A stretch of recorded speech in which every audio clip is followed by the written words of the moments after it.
میرے دوستو، ہم سے لوگ ایک بات پوچھتے ہیں کہ مولانا اللہ اور اللہ کے رسول کافی نہیں ہے جو آپ کہتے ہیں صحابہ کو بھی مانو اور صحابہ کے شاگرد امام ابو حنیفہ کو بھی مانو؟ کیا اللہ کی بات کافی نہیں ہے قرآن کریم؟ کیا رسول اللہ کی بات کافی نہیں ہے حدیث پاک؟ تم کہتے ہو صحابہ کے فتوے بھی مانو اور امام ابو حنیفہ جو صحابہ کے شاگرد ہیں ان کے فتوے بھی مانو۔ کیوں؟ قرآن پورا نہیں ہے، حدیث پاک کافی نہیں ہے، اور اللہ حج پہ لے جائے ہمارے کوئی یاروں کو، وہ ہمیں کہتے ہیں تم اطیعوا اللہ و اطیعوا الرسول سے تو نکل گئے ہو، اے صحابہ لے کر آ گئے ہو، امام ابو حنیفہ لے کر آ گئے ہو، قرآن اطیعوا اللہ کہتے ہیں اللہ کی اطاعت کرو، و اطیعوا الرسول کہتے ہیں نبی کی اطاعت کرو۔ یہ صحابہ کرام کے فتوے کہاں سے آ گئے بھائی؟ وہ بھی تو امت ہے۔ یہ امام ابو حنیفہ کا مسئلہ کہاں سے آ گیا؟ وہ تو ان کی بھی بات ہے، تو کیا ضرورت ہے؟ کچھ لوگ یوں پھر ٹون بدل کے کہتے ہیں اجی میں امام ابو حنیفہ نو نہیں مانتا، میں صرف اللہ کو مانتا ہوں، صرف اللہ کو، ہاں میں کافر ہوں۔ کوئی لوگ پھر ہم سے یوں پوچھتے ہیں۔ بھائی میں ایک بات پوچھتا ہوں، آپ نے کبھی ہمارا موقف سمجھنے کے لیے کوئی خالی ذہن بھی لیا ہے؟ آپ نے اپنے اندر کوئی ٹھنڈے پانی کا گلاس ڈال کے کوئی دماغ ایسا بنایا ہے کہ ہم آپ کو سمجھا سکیں؟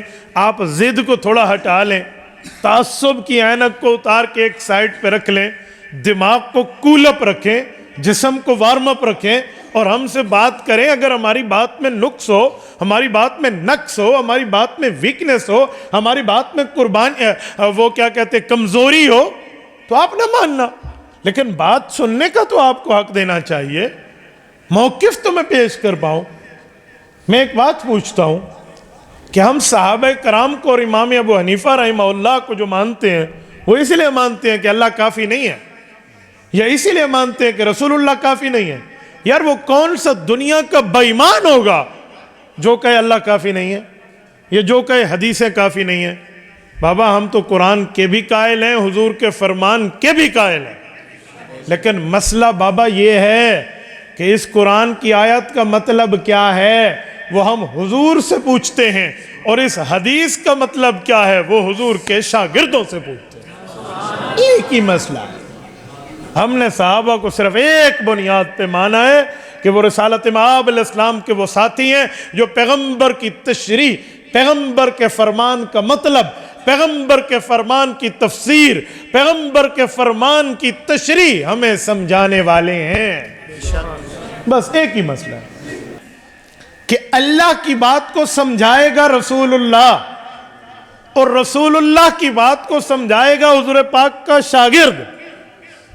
لیکن تم نے کہا نہیں ہم اللہ کی بات کو خود سمجھیں گے، رسول اللہ کی بات کو خود سمجھیں گے، یوں نہیں ہے۔ سوال اٹھتا ہے کہ جب اللہ کی بات لکھی ہوئی قرآن میں آ گئی ہے اب سمجھنے کی ضرورت ہے؟ حضور کا فرمان لکھا ہوا بخاری، مسلم، ابو داؤد، ترمذی، نسائی، ابن ماجہ، مسند احمد، مسند امام اعظم، صحیح ابن خزیمہ، صحیح ابن حبان، مسند ابی عوانہ، بہت سی حدیث کی کتابیں جب لکھی ہوئی آ گئی ہیں تو لفظ لکھا ہوا ہے، بس مطلب سمجھ جاؤ۔ یہ کیا ضرورت ہے دوسری چیزوں کی؟ اب جھنگ کے دوستو ذرا توجہ رکھنا، میں بات کھلے طور پہ کہہ رہا ہوں کہ لفظ لکھا ہوا ہو، جب تک دیکھنے سننے والا نہ بتائے لفظ کا مطلب سمجھ نہیں آتا۔ چاہے لکھا ہوا ہو، چاہے لکھا ہوا ہو، دیکھنے سننے والا نہ بتائے سمجھ نہیں آتا۔ آپ کہیں گے کیسے؟ یہ میرے ہاتھ میں کیا ہے؟ سارے بتائیے، باہر کے دوستوں کو میں نے کہا توجہ رکھنا، کیا ہے ہاتھ میں؟ گھڑی۔ اب یہ لکھتے ہیں، ذرا کاغذ اٹھائیے، پین اٹھائیے، لکھیے گھڑی۔ لکھ لیا آپ نے؟ یہ ایک بندے کے سامنے رکھیے۔ گھڑی کے کئی معنی ہیں، وہ کون سا معنی کرے گا؟ گھڑی کا ایک معنی ہوتا ہے ٹائم پیس، الساعہ، جس پر ٹائم نظر آتا ہے۔ گھڑی کا ایک معنی اور بھی ہے۔ حج پہ گئے تھے؟ جی گیا تھا۔ کیسا وقت گزرا؟ جب عرفات کے میدان میں تھا، بڑی بابرکت گھڑی تھی۔ کیا معنی؟ بابرکت گھڑی تھی۔ روزہ رسول پہ گئے تھے؟ جی گیا تھا۔ کیسا رہا؟ بہت زندگی کی مبارک گھڑیاں تھیں. اب جو لفظ گھڑی لکھا ہوا ہے، جس کے سامنے لفظ ہے، وہ اس کا مطلب یہ والی گھڑی لے گا یا وہ والی گھڑی لے گا؟ بتائیے. وہ کوئی نہیں لے گا جب تک اسے بتانے والا بتائے گا نہیں. گھڑی کا ایک معنی اور لیتے ہیں. گرمیاں آنے لگی تھی، ایک بندہ بازار گیا، کہا میں کولر تو نہیں لے سکتا، تباہی کا دور ہے نا، تبدیلی کا تو نہیں ہے نا. نہیں سمجھ آئی؟ آج کل مہنگائی تو سب کے سامنے ہے نا. اجی کولر تو نہیں لے سکتا، گھڑا لے سکتا ہوں. گھڑے کے پیسے جیب میں رکھ کے پہنچ گیا کمار کے پاس. اس سے پوچھا بابا یہ گھڑا کتنے کا ہے؟ انہوں نے کہا جی 500 روپے کا. یہ لے گیا تھا 300. اس غریب بندے نے دل میں سوچا کہ اب گھڑا بھی نہیں لے سکتا، تو کہا مار صاحب کوئی گزارا کرو تو مینو 300 کو گھڑا دے دو. اس نے کہا 300 تے گھڑا نہیں لبڑا. انہوں نے کہا 300 میں گھڑا نہیں ملتا، ہاں چھوٹی سی گھڑی پڑی ہے، یہ اٹھا کے دے سکتا ہوں. اب بتاؤ گھڑی کا یہی معنی ہوگا؟ ایک مطلب اور لیتے ہیں. ایک بندہ مولانا کے پاس آیا، حضرت یہ دیکھیں ایک لفظ لکھا ہوا ہے، جس بندے نے رمضان المبارک کے چاند نکلنے کی خوشخبری دی اس پہ جنت واجب ہو گئی. یہ حدیث ہے؟ مولوی صاحب نے دیکھ کے کہا یہ گھڑی ہوئی بات ہے. نہیں سمجھے کیا کہا؟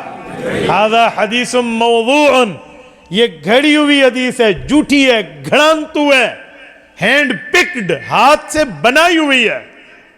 تو اب جو لفظ گھڑی ہے اس کا ایک مطلب ٹائم پیس ہے، ایک مطلب زمانہ ہے، ایک مطلب چھوٹا مٹکا ہے، ایک مطلب جھوٹی روایت ہے. جس کے سامنے لکھ دو گھڑی، وہ کیسے سمجھے گا اس سے مراد ٹائم والی گھڑی، اس سے مراد وقت کا زمانہ، اس سے مراد چھوٹا مٹکا، یا اس سے مراد جھوٹی روایت؟ وہ کیسے سمجھے گا؟ وہ تب سمجھے گا جب اسے کوئی بتانے والا ہوگا. وہ تب سمجھے گا جب اسے کوئی آنکھوں دیکھا سمجھانے والا ہوگا. نہیں سمجھے؟ بابا میں حضور پاک کے فرمان کو، اللہ کے قرآن کو مانتا ہوں، لیکن اس کے بعد صحابہ اسی لیے مانتا ہوں وہ مجھے اس فرمان کا مطلب سمجھاتے ہیں. تو اطیع اللہ و اطیع الرسول کہہ کر میرے اوپر رندہ چلا رہا ہے کہ تو اطیع اللہ و اطیع الرسول سے نکل گئے ہو، تمہیں قرآن اور حدیث کی قدر نہیں ہے. بابا اگر قرآن اور حدیث کی قدر نہیں ہو تو کھلا کہ ابھی تو دائرہ اسلام سے خارج ہے. اگر ہمیں قرآن اور حدیث کی قدر نہیں ہے تو ایسی میں پھر حیران ہو جاتا ہوں، پھر ہم مسلمان کس چیز کے ہیں؟ تو بھائی یہ بات نہیں ہے. اچھا آپ کے ذہن میں ایک سوال آئے گا، چلو صحابہ تو آپ نے مان لیے، تو آپ نے امام اعظم ابو حنیفہ کو کیوں مانا؟ صحابہ تو مان لیا، امام ابو حنیفہ کو کیوں مانا؟ بھائی سوال یہ ہے، حضور پاک کے شاگرد کا نام صحابہ ہے. صحابہ کرام تو کوئی شاگرد کوئی نہیں سی، صحابہ کا کوئی شاگرد نہیں تھا. شاگرد تو صحابہ کے لاکھوں ہیں، 10 لاکھ تابعین ہیں. تو ان میں وہ شخص جس کی خوشخبری قرآن میں ہو، وہ شخص جس کی خوشخبری حدیث میں ہو، وہ شخص جس کی خوشخبری صحابہ دیں، وہ کون ہے؟ میرا بیٹا اگر امام ابو حنیفہ کی خوشخبری قرآن سے نہ نکلے، حضور کے فرمان سے نہ نکلے، صحابہ کے اقوال سے نہ نکلے، تو کہنا حنفی جھوٹ بولتے ہیں. کہنا ایسے تو کھڈے لائن لگا دے امام ابو حنیفہ کو، کہا اطیع اللہ و اطیع الرسول مانتا ہوں. ابو حنیفہ کہاں سے آیا؟ اطیع اللہ و اطیع الرسول مانتا ہوں. صحابہ کہاں سے آیا؟ اس دیوار کو اتنا کچا نہ سمجھو جتنا تو نے سمجھ لیا. ایسے کوئی مذاق ہے؟ سبحان اللہ. امام ابو حنیفہ کوئی ملو وانے چوک کی مسجد کا خطیب تھوڑی ہے کہ جو ایسے چاہتے تو دھرو کے بھجا دے اولوں. یہ کوئی مذاق کی بات ہے؟ آؤ میں امام ابو حنیفہ کو تھوڑا تعارف کراتا ہوں. سبحان اللہ. کہ مولوی صاحب ممبر پہ کھڑے ہو کے ہاتھ میں عصا پکڑ کے ایک حدیث ہر جمعے خطبے میں آپ کو سناتے ہیں، اور آپ نے سنی ہوئی ہے، بچپن سے سنتے آئے ہیں. حضور علیہ السلام کی حدیث ہے، خیر القرون قرنی ثم الذین یلونہم ثم الذین یلونہم. سنیے حدیث. اس کا کیا مطلب ہے؟ کبھی ترجمہ بھی سن لیں. اس کے 3 ترجمے ہیں، تینوں لفظوں کے، ایک ایک لفظ کا ایک ایک ترجمہ، 3 باتیں. خیر القرون قرنی، میرا زمانہ بہتر ہے، زمانہ نبوی. ثم الذین یلونہم، پھر ساتھ والا یعنی صحابہ کا. ثم الذین یلونہم، پھر اس کے ساتھ والا یعنی تابعین کا زمانہ نبوی، حضور کے شاگرد صحابہ، صحابہ کے شاگرد تابعین، جیسے صحابی ویسے تابعی، تو حضور نے اپنے زمانے کو بہتر فرمایا، صحابہ کے زمانے کو بہتر فرمایا، صحابہ کے شاگرد تابعین کے زمانے کو بہتر فرمایا۔ تین زمانے کو بہتر کس نے فرمایا ہے؟ اسی اطیع الرسول نے، جس کی بات تو مجھے سنا رہا ہے، اسی اطیع الرسول نے، نوٹ کرتے جانا، اطیع الرسول، نبی کی بات مانو۔ حضور فرما رہے ہیں میرا زمانہ بہتر، صحابہ کا بہتر، تابعین کا بہتر۔ تو یہ کب تک چلا ہے زمانہ بھائی؟ قرن عربی میں یہ کب تک گنا گیا ہے؟ پوری امت مانتی ہے، اس سے مراد ہے پیغمبر کا زمانہ جتنا تھا، اس کے بعد صحابہ 100 سال تک اس دھرتی پر موجود رہے۔ آخری صحابی جو گیا رسول اللہ کو دنیا سے گئے ہوئے 100 سال گزر گئے تھے، حضرت ابو طفیل عامر بن واصلہ رضی اللہ تعالیٰ عنہ، وَهُوَ آخر من مات من الصحابۃ بالکوفہ، آخری صحابی۔ اوکے، تو حضور پاک گئے سن 10 ہجری، 11واں ہجری شروع تھا، کسر ہٹا دیں سن 10 ہجری، تو صحابہ کا 100 سال آگے ملا دیں، کتنا بنے گا؟ 110 ہجری۔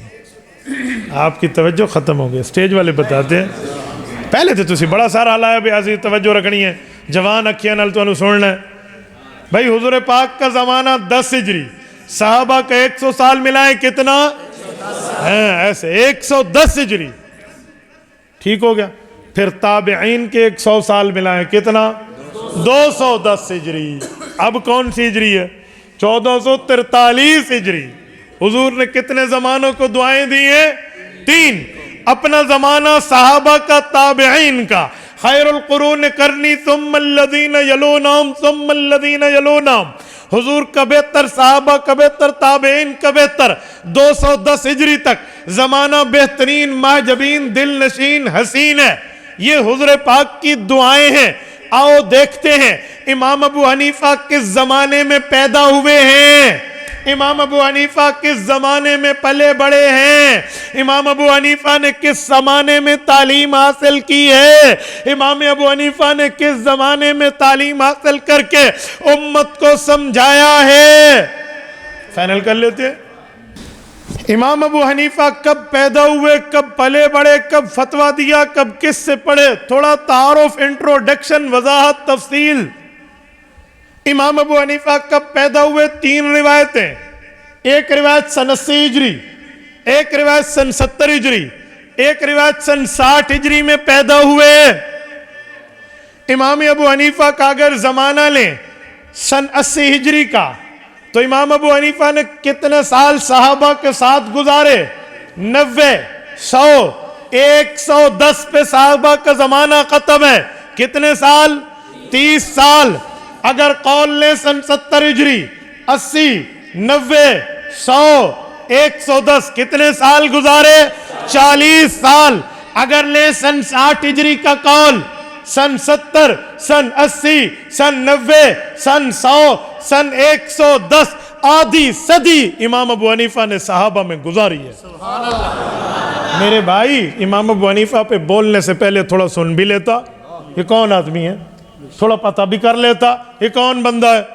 ایسے تو اطیع اللہ و اطیع رسول سے خارج کر دے نہ بابا نہ،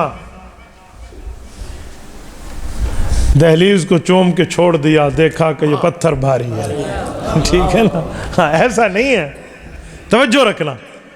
تو جو بندہ 50 سال صحابہ میں اٹھے بیٹھے، آئے جائے، کھائے پیے، نماز پڑھے، روزہ رکھے، حج کرے، عمرہ کرے، ان سے پڑھے، سنے، سنائے، آگے امت کو بتائے، یہ بندہ کیسا بندہ ہوگا؟ اور زمانہ بھی وہ جس زمانے کو دعائیں میرے پاک پیغمبر نے دی۔ حضرت علی المرتضیٰ رضی اللہ عنہ اشراق کی نماز کا سلام پھیرتے ہیں، حضرت علی کے پاس ایک شاگرد آتا ہے زوتی، اور آ کے کہتے ہیں استاذ محترم آپ نے دعائیں کی تھی، اللہ نے دعا قبول کر لی۔ کہا زوتی کیا کہہ رہے ہو؟ کہا اللہ نے مجھے بیٹا دیا ہے آپ کے دعاؤں کے صدقے، یہ میرا بچہ ہے۔ اچھا اسے ابھی ابھی لے آئے؟ جی ہاں میں چاہتا ہوں اس کے منہ میں پہلی گھٹی آپ کے ہاتھوں جائے۔ حضرت علی المرتضیٰ بھی مصلی اشراق پر ہیں، بچے کو لیا اور اس زمانے کی جس انداز میں گھٹی کی خوراک قابل تھی وہ اسی طرح شہد وغیرہ لگا کر بچے کے منہ میں دی۔ بچے کو پہلی خوراک حضرت علی المرتضیٰ کے ہاتھوں سے گئی۔ وہ بچہ لے کر اس کا والد جانے لگا تو دعائیں دے کر گیا، فالودہ اپنے گھر سے ہدیے میں حضرت علی کو دے کر گیا۔ جھنگ کے غیور مسلمانوں، دلائل اٹھا لو، سوانح حیات اٹھا لو، کتب اٹھا لو، تاریخ اٹھا لو، جس بچے کو حضرت علی نے اپنے ہاتھوں میں لیا ہے اس بچے کا نام ثابت بن زوتی ہے۔ زوتی اس کا ابو ہے، ثابت بچہ ہے۔ زوتی امام ابو حنیفہ کا دادا ہے، ثابت امام ابو حنیفہ کا ابا ہے۔ جی اب اندازہ لگائیں ساڑھی سند کتھے اپ لکھڑ ہوتی ہے۔